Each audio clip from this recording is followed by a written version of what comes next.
इंसान खून पसीना एक करके अपने लिए घर बनाता है, दुकान खोलता है, जमीन लेता है और अचानक एक दिन उसके जीवन में ऐसा भूचाल आता है कि जो उसका होना था उसे ही बचाने के लिए वो हाथ फैलाए गिड़गिड़ा रहा होता है, भीख मांगता है।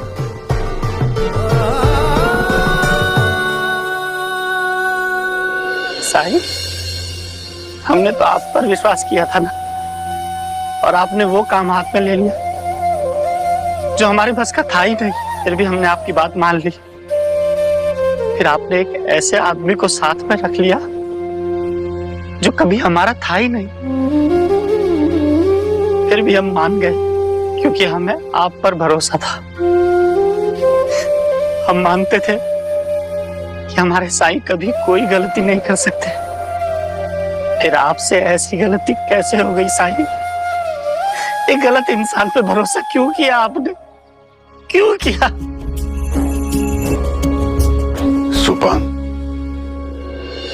राम जी ने सिखाया है कि किसी भी इंसान पर इतना विश्वास करो कि उसे हमारे साथ विश्वासघात करने का साहस ही ना रहे, सामर्थ्य ना रहे। हमारे विश्वास में इतनी ताकत होती है कि वो उस इंसान को गलती करने ही नहीं देते।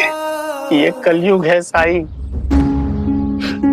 यहाँ विश्वास जितना बड़ा होता है, विश्वासघात उससे भी बड़ा होता है। आपकी बातें इस कलयुग में लागू नहीं होती। झूठ है ये सब। झूठ नहीं है। तुम कहाँ थे धीर? सुपान तुम्हारे बारे में क्या क्या कह रहे? सब सुना मैंने।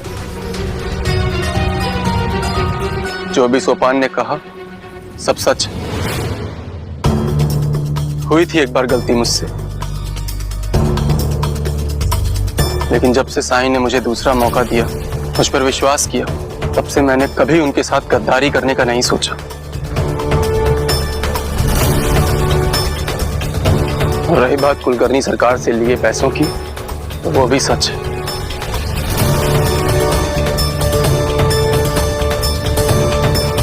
लेकिन मैंने वो पैसे रिश्वत के तौर पर नहीं लिए, उधार समझ के लिए। क्या पक रहा है? तो पैसों की बहुत जरूरत थी सरकार।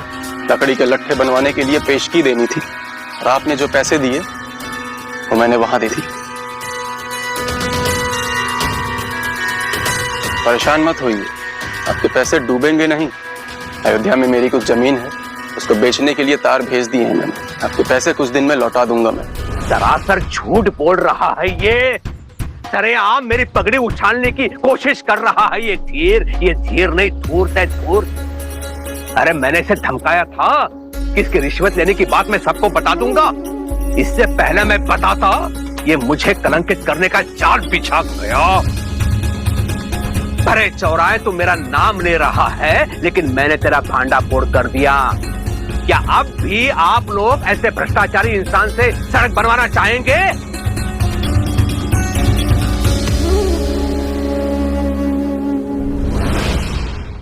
तेरी इतनी हिम्मत कि कुलकर्णी सरकार को आह्वान दे? याद है ना, मेरे पास आया था तू विनती करने कि मैं तेरी सच्चाई किसी को ना बताऊं और मैं तुझे पैसे दूंगा। तुझ जैसे भ्रष्ट इंसान को मैं फूटी कौड़ी ना दूं और तू पैसे देने की बात कर रहा है। लेकिन सब गांव वालों के चेहरे को देख के तो नहीं लग रहा है कि वो आपकी बातों पर भरोसा कर रहे हैं। साईं के कहने पर मैं धर्म के मार्ग पर चलने लगा हूं, पर मैं साईं नहीं हूं। गलत के साथ गलत करने में मुझे कोई परहेज नहीं है, और अच्छे काम को करने के लिए टेढ़े रास्ते को अपनाने में मुझे कोई संकोच नहीं है। आपसे छल से पैसे लिए मैंने, लेकिन मुझे सुकून है कि मैं जो कर रहा हूं गांव वालों की मदद के लिए कर रहा हूं। और आप तो अपने ही गांव वालों का नुकसान करने पर तुले हुए, इसलिए आपको मुझे भ्रष्ट कहने का कोई अधिकार नहीं। धूर्त कहीं का, इसे तो मैं देख लूंगा।